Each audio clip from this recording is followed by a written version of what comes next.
আইনের শিক্ষার্থী হওয়ার কারণে আইন আদালতের উপর বরাবরই শ্রদ্ধা ছিল এবং আহ, এই যে ক্লাসে শিখে এসেছি, বইতে পড়ে এসেছি যে আইন সবার জন্য সমান। কিন্তু 2024-এর জুলাই আগস্টে দেখেছি আইন আসলে সবার জন্য সমান না, আইনও অন্ধ।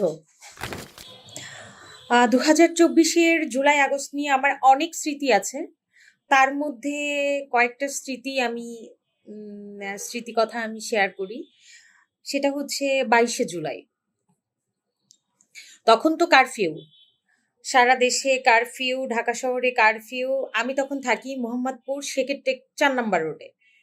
সন্ধ্যা থেকে চারপাশে ভীষণ শব্দ, ভীষণ হইচই, চিল্লা পাল্লা, ভাঙচুরের মতো আওয়াজ। মানে যাতা অবস্থা, কিছুতেই মন মানছে না, বাসায় বসে থাকি। তো বের হয়েছি, মাগরিবের আগ দিয়েই বের হয়েছি। বের হয়ে দেখি যে পুরা সেকেটেক রাস্তা ইট আর ইট, ইটের টুকরা আর ইটের টুকরা। কিছুক্ষণের মধ্যে আমি একটা সুতো নিয়ে বের হলাম যে যাই, বাইরে যখন যাচ্ছি দোকান টোকান তো সেইভাবে খোলা টোলা থাকে না। তো আমি কিছু বাজার সদাই করে নিয়ে আসি। তো একটা ওই মোড়ে গিয়েই যখন ওই রাস্তার এরকম বাজে অবস্থা দেখলাম, আমি একটা মুদি দোকানদার, মুদি দোকানে আমি ঢুকেছি।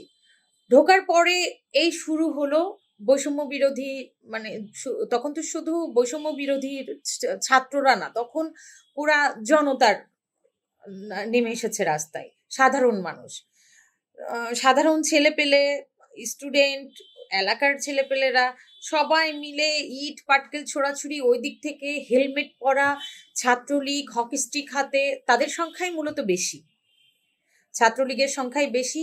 একদিক থেকে পুলিশ, আরেক দিক থেকে আর্মি।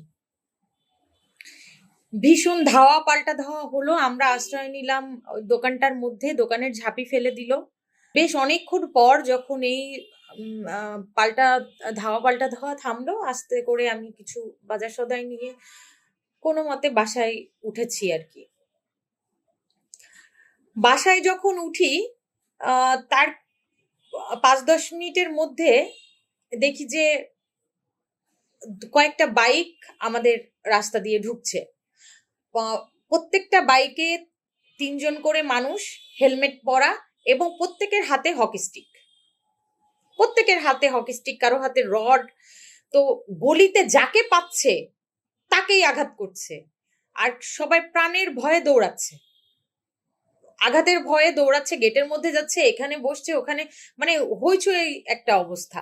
বাইকগুলো যখন রাস্তার মোড় দিয়ে মাত্র ঢুকেছে, ঢুকতে ঢুকতে কয়েকজনকে বাড়ি দিতেই বাকি যারা রাস্তায় ছিল সবাই গেটের মধ্যে ঢুকে গেছে। আমার বাসাটা ছিল গলির মাঝামাঝিতে। তো আমার বাসার পরের বাসার সামনে গিয়ে আরেকজনকে দেখলাম একটা রড দিয়ে বাড়ি মেরেছে। তো যখন এভাবে আঘাত করলো, আমি বেলকনি থেকে দেখছি, আমার ভেতরে কেমন জানি একটা অদৃশ্য শক্তি ভর করলো।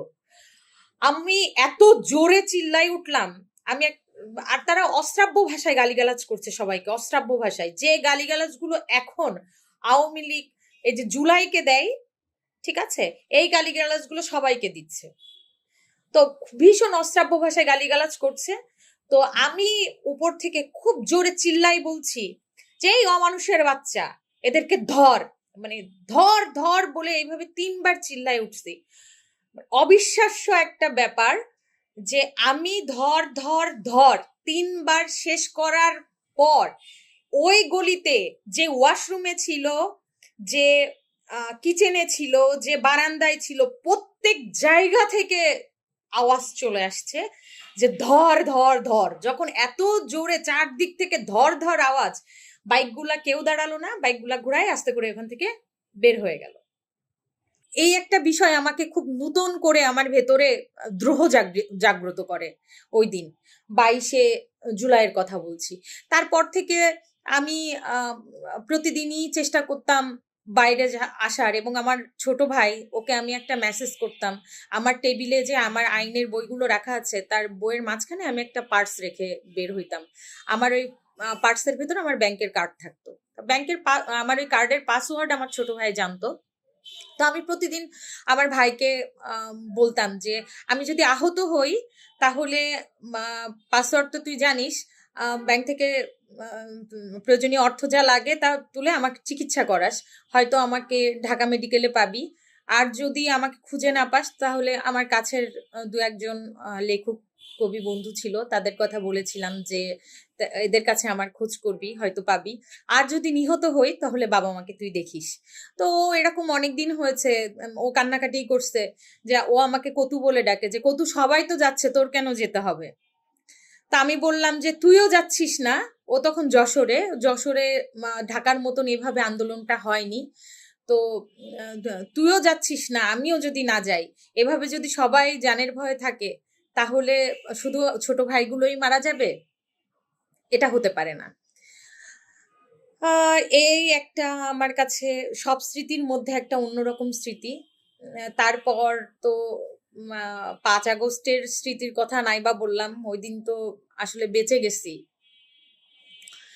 আমরা যখন ধানমন্ডিতে, আমি সহ আমার একটা ফ্রেন্ড আর তার হাজবেন্ড ছিল, আমাদের পিছনে অনেক গোলাগুলি।